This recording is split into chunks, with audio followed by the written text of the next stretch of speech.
Welcome back to our regular show in conversation with Mfundo and Rodney. Welcome, guys. Thank you. Thank you. Thank you for having us. It's a pleasure. So today we're talking about gender roles.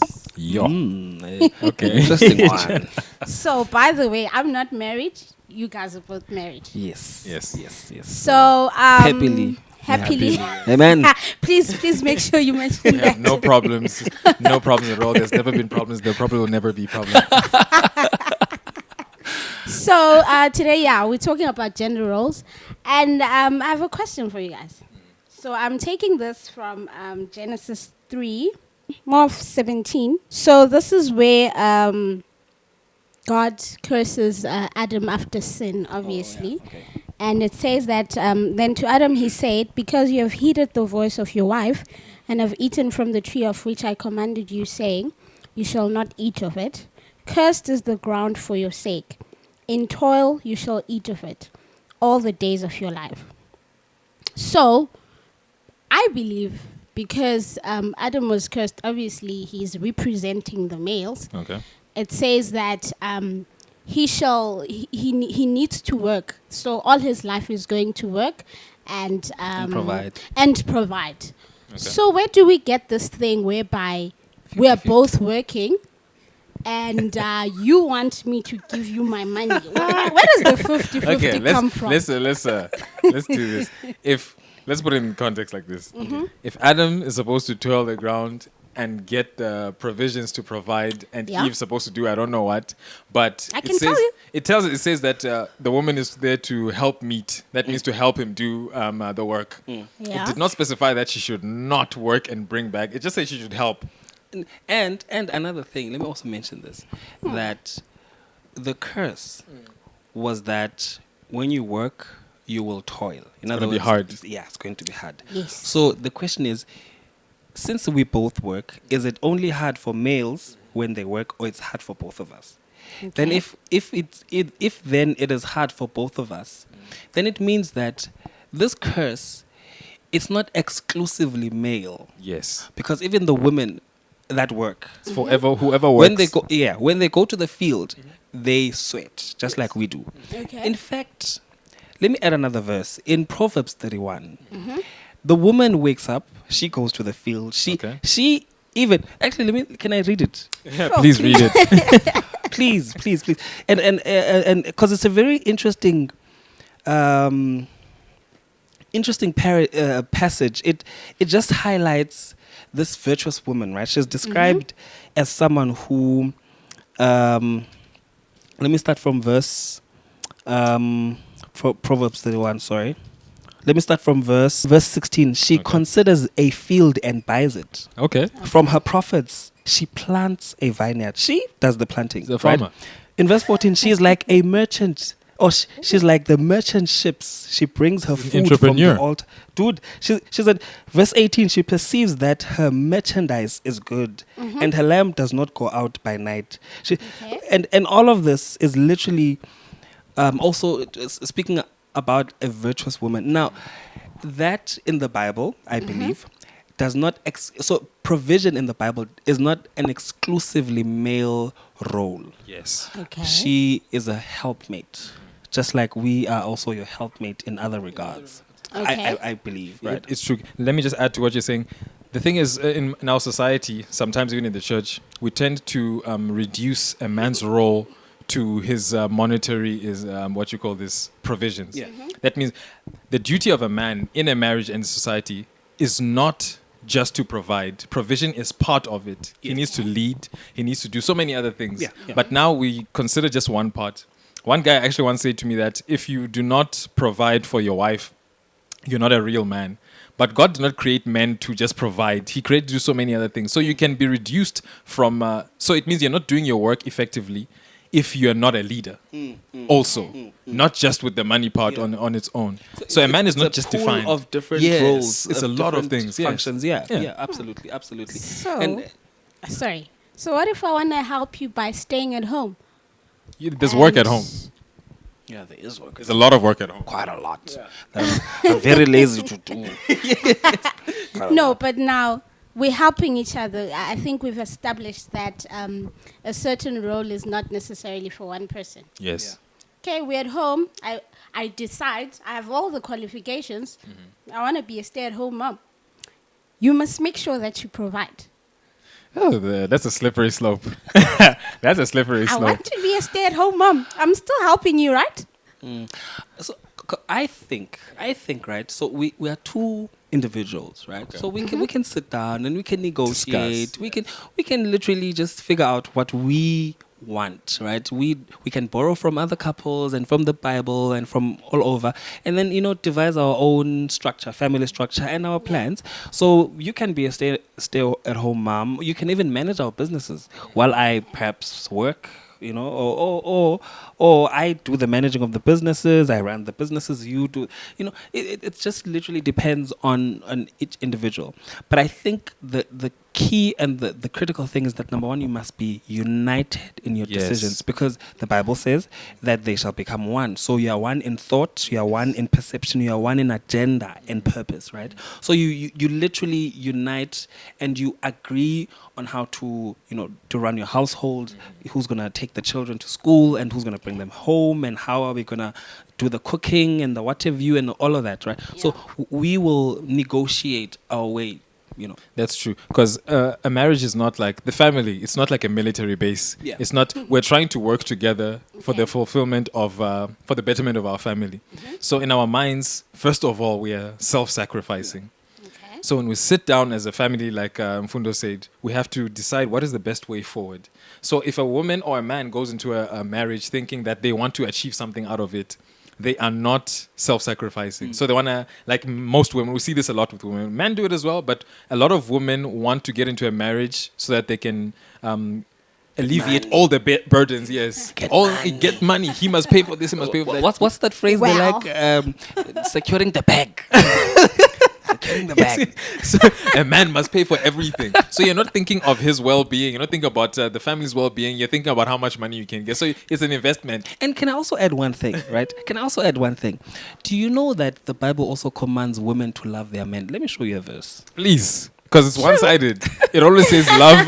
Can I just love show you a your verse? wives. In Titus, Well. it's in Titus where Peter, Paul says that speaking to the older women, right, Yeah. the older wives, saying that, listen, you old women, tell the younger girls or the younger wives to love their husbands and their children. I have never heard of that verse. Titus is Clearly. not very well read. It's Titus chapter 2 Okay. and verse 3 and 4, right? The older women likewise, they must be reverent in behavior, not slanderers, not giving so much wine, teachers of good things, that they should admonish the young women to love their husbands, Okay. to love their children, to be discreet, and so forth. Okay. So my point being that as much as we exclusively say, husband, love your wives, but wives, love your husbands as well, because we are emotional beings. We want emotional security. Are you really? Yeah. Oh. Not as much as you. I thought we're aliens. Robots. I'm programmed. So we do have that role. And another thing is that Paul also says that husbands, respect your wives. It doesn't mean Yes. submit No, in no, the no, sense no, no. of leadership kind of thing. Yeah. Okay. But respect her, protect her. Don't have these girls disrespect your wife by you flirting or doing things with them that you're not supposed to be doing. Respect your wife. And don't insult her and treat her like a child Exactly. and step on. Yeah, she's And not. demean She's a her. grown woman, individual with the rights, and she's equal in terms of value and respectability, like Absolutely. a man. Absolutely. So both genders have this role to love and respect, but I think there's emphasis on the male to love because we lead. Yes, So that's true. So a leader It's steps easy. first. It's easy to what you call this to be unloving because you have power. Exactly. So it threatens. Power Exactly. threatens love. Exactly. So we have been then commanded, hey Nina, love, but also Nani love, but hey men, love. And also the same with ladies. Like, listen, we know that you guys are, Yes. God knew, but hey, they will womanize you They'll very try. fast. It's very because also being in a subordinate position. it threatens submissiveness. You want to subvert. Yeah. You want to always try and subvert. And the thing about women is they now there's a lot of times when they try and find a way to control the man without being forthright about it. Yeah. So they use manipulative tactics. You see, And the power of the power of the woman. to manipulate, and that's subversion. That's one of the worst forms of control.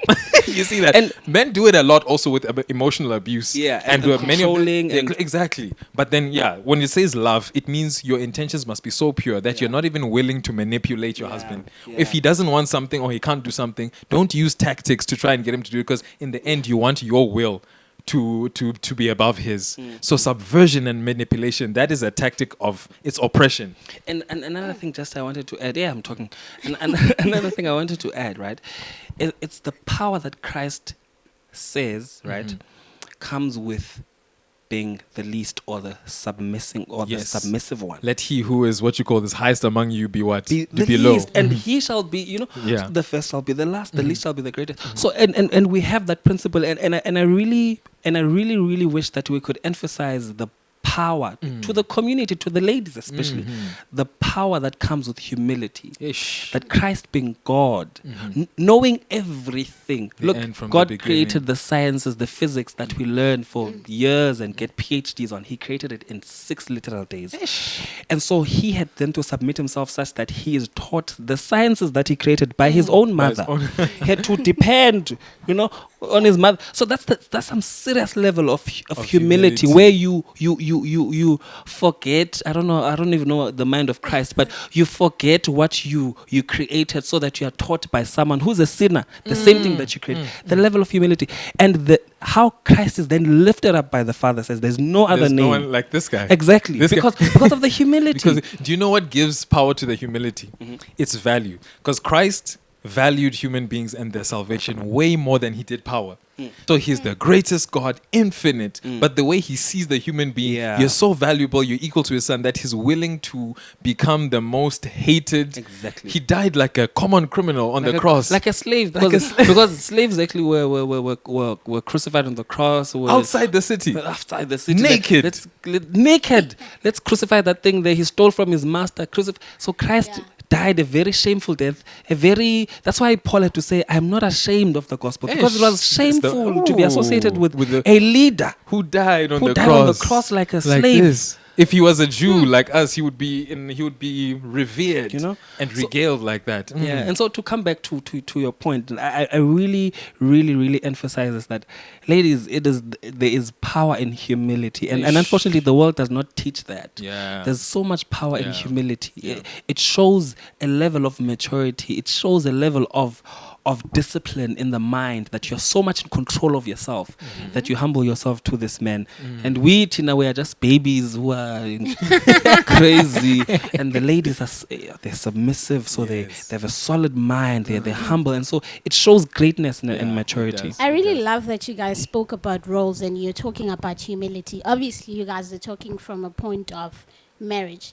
But then, shouldn't it be something that's done by both genders? This humility part. Yes. Because I can't be the only one who's humble. Yes. I like to answer that in this way.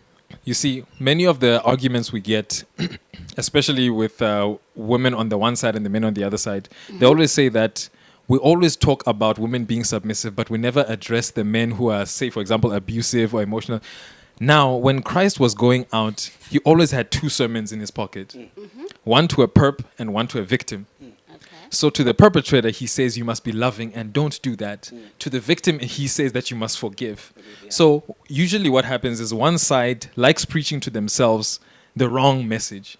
So to the woman, what I would say, that even if you're married to the wrong man who you chose, and you're getting so much flack and such trouble from him, you have to be like Christ and take it. I know it's a very unpopular, what you It call is this. It's unpopular. But if you're going to be like Christ, the way he took it, you must take it. You chose him. You chose him. Take it. And you will be Yup. there standing like Jesus. There's no greater feeling than knowing that you have forgiven and you are merciful the way Jesus was. Yeah. And then Christ then turns and says, "You men, Thank you. Take that one. you men, stop abusing this lady." Yes. she's a weaker vessel. Paul says she's a weaker vessel. She's soft. She's like a flower. She's like a flower. You know, women are soft even Yes. with like their skin is. My wife, I'm going. Why hey, would you wanna be you're so that?" soft? You know, so they're so treat and I think God on purpose made them shorter, made them softer and Softer. smaller with a smaller voice, so that they become cute and cuter. No offense to the ones who are a bit not in the average. Yeah. You know, so there is that, and so Nyani, to come back to your point that we need to, as men as well, we need to be conscious that Bafetu, we have sometimes, because of maybe our some of the characteristics that make us males. Yes. When we're big and we have tough voices and we are tall, and so we are intimidating by nature, Yeah, right? yeah, yeah. So, but we should not use that to bully others, to Not even. to control and to abuse others, empowering them, rather overpowering them and suppressing them. That's unchristlike. That's evil. And have you noticed that it's easier for a woman to submit to a man who is who's loving? Yeah. Like Sure. if a man is loving and you, as a woman, you can see that this guy only has my best interest at heart. Yeah. It is not hard to Yeah. submit to such a man. Yeah. Not at all. But then now also in society, what we get is men who are loving and who are kind and who are soft. Women, because of their natural inclination to sin, they are not attracted to that. They want the guy, the abuser. You want the abuser, and it's natural. I don't blame women. Do you know why? It's natural. Even men are attracted to women who they can see that this lady will probably hurt me in the future. Heartbreak. Yeah, you leave the long skirt girl and you want the extravagant girl. And you want the short. So natural as human beings, we're attracted to what we know will get us into trouble. And when we do that, it leads to so many problems. And that's why men should be very loving and very promoting of the woman's desires. Yeah. If you want to do it, do what she wants, but not stepping on, of course, your authority. Yeah, yeah. You understand? Then the woman will submit to you. So men have a responsibility to. Yeah. Heavy responsibility. No, from what you guys are saying, I pick up that I think this is it's a one-way street. We were both going to the same direction. At the end of the day, I really believe that I respect you, you respect me. Not I respect you and you just Disrespect you. No. Definitely not. And I want to emphasize this, right? That Paul does say that submit yourself to one another. To each other. Yeah. So respect one another, ne? But the leader is still the man. Yes. Not to say that in him leading you are less important. No. okay. And I think we need to, and that's why good doctrine is very important even in how we live our lives. I'll Yes. explain what I mean by that. Because you see, Christ and God the Father are equal in every way. Sure. But Paul says, right, in Philippians chapter 2, that Christ, though being equal with the Father and being in the same nature, the same power, the same authority, submitted himself. And that's the same thing that we as human beings, we are equal in authority. Well, we are made equal, but God says you then submit yourself to this one To the other. as a reflection of Christ submitting himself to the Father For the plan of salvation. for the plan of salvation. You know, yeah, He said he didn't consider it a big thing. yeah, He didn't grasp it. It's robbery, but I'm being robbed. just wrong, being less. So the greatest expression of God is not in the power that he can yield, but is in how far he can go to humiliate himself to forgive you. Yeah, absolutely. So guys, we're running out of time. Okay. So I would like you guys to just give us a conclusion. I'm going to ask you guys a question actually. Okay.